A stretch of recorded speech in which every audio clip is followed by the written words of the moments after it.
नरसिंह चतुर्दशी की कथा। नमस्कार भाइयों बहनों और मित्रों, जय माँ गायत्री। आप सभी का मेरे YouTube चैनल शुभकर माही अष्टो में स्वागत है।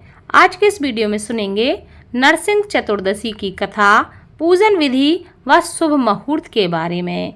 इससे पहले आप सभी से विनम्र निवेदन है, अगर आप मेरे चैनल पर पहली बार आए हैं तो प्लीज़ वीडियो को लाइक, चैनल को सब्सक्राइब और वीडियो को ज़्यादा से ज़्यादा शेयर अवश्य करें, ताकि आपके साथ साथ आपके अपने भी इस जानकारी का लाभ ले सकें। नरसिंह चतुर्दशी प्रतिवर्ष वैशाख माह के शुक्ल पक्ष की चतुर्दशी तिथि को मनाई जाती है।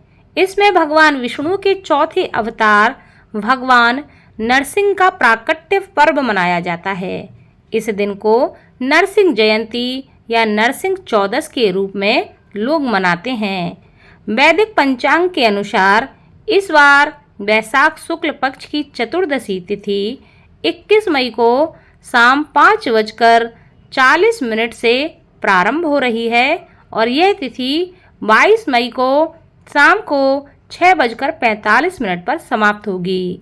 इस दिन संध्या काल में भगवान नरसिंह की पूजा की जाती है, क्योंकि उनका जन्म शाम के समय ही हुआ था, यानी कि जब उन्होंने नरसिंह रूप धारण किया था उस समय शाम का ही समय था। इसलिए इनका जो पूजन है वह संध्या काल में ही होता है। संध्या काल में भगवान नरसिंह की पूजा की जाती है।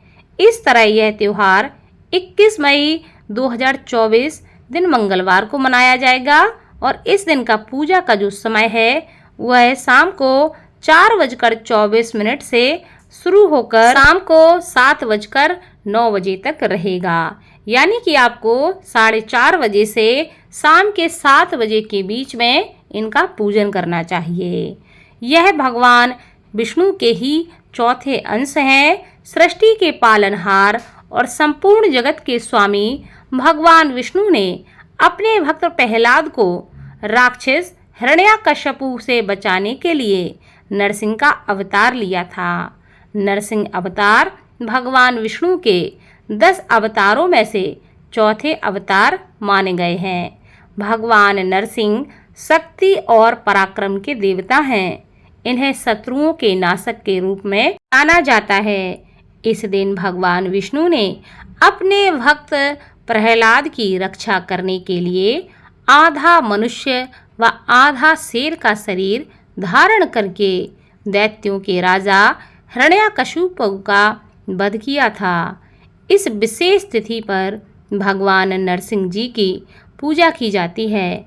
ऐसा माना जाता है कि जो लोग शत्रु बाधा से परेशान हों या किसी भी प्रकार के बड़े संकट से परेशान हो, उन्हें भगवान विष्णु के नरसिंह रूप की पूजा करनी चाहिए।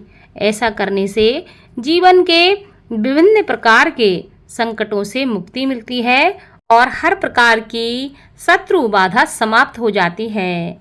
इस दिन नरसिंह भगवान की पूजा शाम के समय करने का विधान है, इसलिए पूजा से पहले आप शाम को स्नान अवश्य कर लें। धुले हुए वस्त्र पहनकर पूजा स्थल के ईशान कोण में एक चौकी पर लाल या पीला वस्त्र बिछाकर उस पर भगवान नरसिंह और माता लक्ष्मी की मूर्ति या तस्वीर को स्थापित कर दें।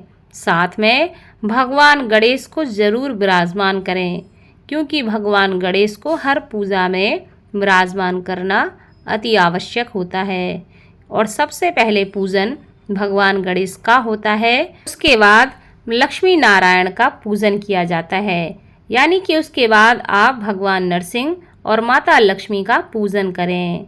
पूजा करने के पहले आपको अपना आसन पूर्व की दिशा की ओर लगाना चाहिए, यानी कि पूजन करते समय आपका मुख पूर्व दिशा की ओर हो या उत्तर दिशा की ओर हो। यह 2 दिशाएं ज़्यादा अच्छी मानी जाती हैं।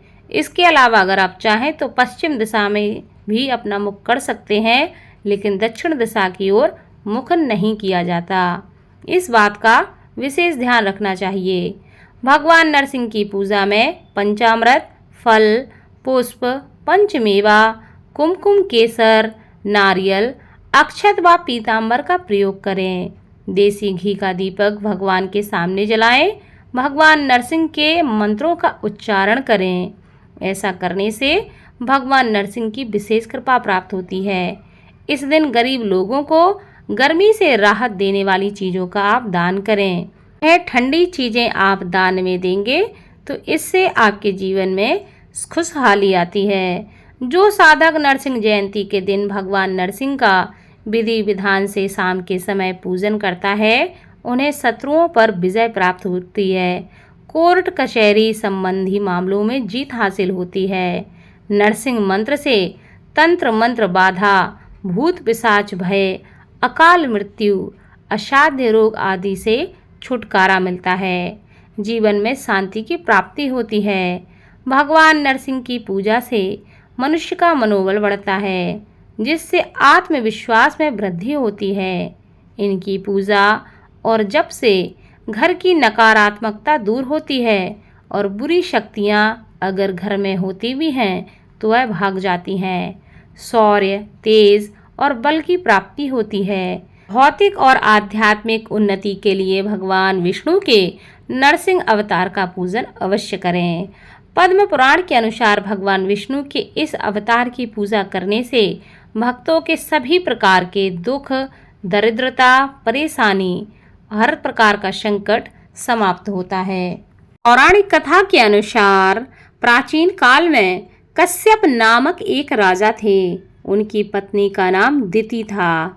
उनके 2 पुत्र हुए, जिनमें से एक का नाम हिरण्याक्ष तथा दूसरे का नाम हिरण्यकशिपु था। हिरण्याक्ष को भगवान विष्णु ने 12 रूप धरकर तब मार दिया था, जब वह पृथ्वी को पाताल लोक में ले गया था। इस कारण हिरण्यकशिपु भगवान विष्णु से बहुत ही कुपित था। उसने भाई की मृत्यु की हत्या का प्रतिशोध लेने के लिए उसने ब्रह्मा जी की और भगवान शिव की घोर तपस्या की, जिससे भगवान ब्रह्मा और शिव जी प्रसन्न हो गए। ब्रह्मा जी ने उसे विजयी होने का वरदान दिया। यह वरदान पाकर उसकी मति मलिन हो गई और वह अहंकार में भरकर वह प्रजा पर अत्याचार करने लगा। उन्हीं दिनों उसकी पत्नी कयाधु ने एक पुत्र को जन्म दिया, जिसका नाम प्रहलाद रखा। धीरे धीरे प्रहलाद बड़ा होने लगा। हालांकि उसके अंदर राक्षसी कोई गुण नहीं था, जबकि वह राक्षस कुल में पैदा हुआ था, किंतु राक्षसों जैसे कोई भी दुर्गुण उसमें न होने के कारण उसके विचार उसके पिता से नहीं मिलते थे। वह भगवान का भक्त था तथा अपने पिता के अत्याचारों का विरोध करता था। उसके पिता ने भगवान की भक्ति से प्रहलाद का मन हटाने और उसमें अपने जैसे दुर्गुण भरने के लिए हिरण्यकशिपु ने बड़ी से बड़ी चालें और नीति अनीति सभी प्रयोग की, किंतु प्रहलाद अपने मार्ग से नहीं हटा।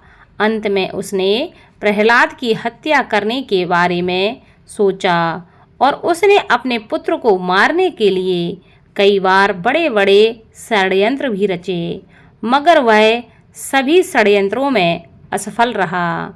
भगवान की कृपा से प्रहलाद का कोई भी बाल बांका न कर सका।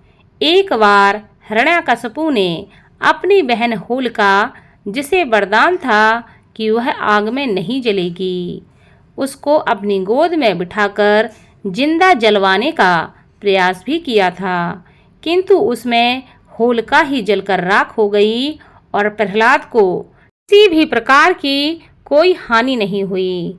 जब हिरण्यकशिपु का यह प्रयास भी विफल हो गया तो एक दिन क्रोध में आग बबूला होकर उसने म्यान से तलवार खींच ली और प्रहलाद से पूछा, बता तेरा भगवान कहाँ है। विनम्र भाव से प्रहलाद ने कहा, पिताजी भगवान तो सर्वत्र हैं, क्या तेरा भगवान इस स्तंभ खम्भे में भी है। प्रहलाद ने कहा, हाँ पिताजी भगवान सर्वत्र हैं, वह इस खम्भे में भी हैं। यह सुनकर क्रोधित होते हुए हिरण्यकशिपु ने खम्भे पर तलवार से प्रहार कर दिया।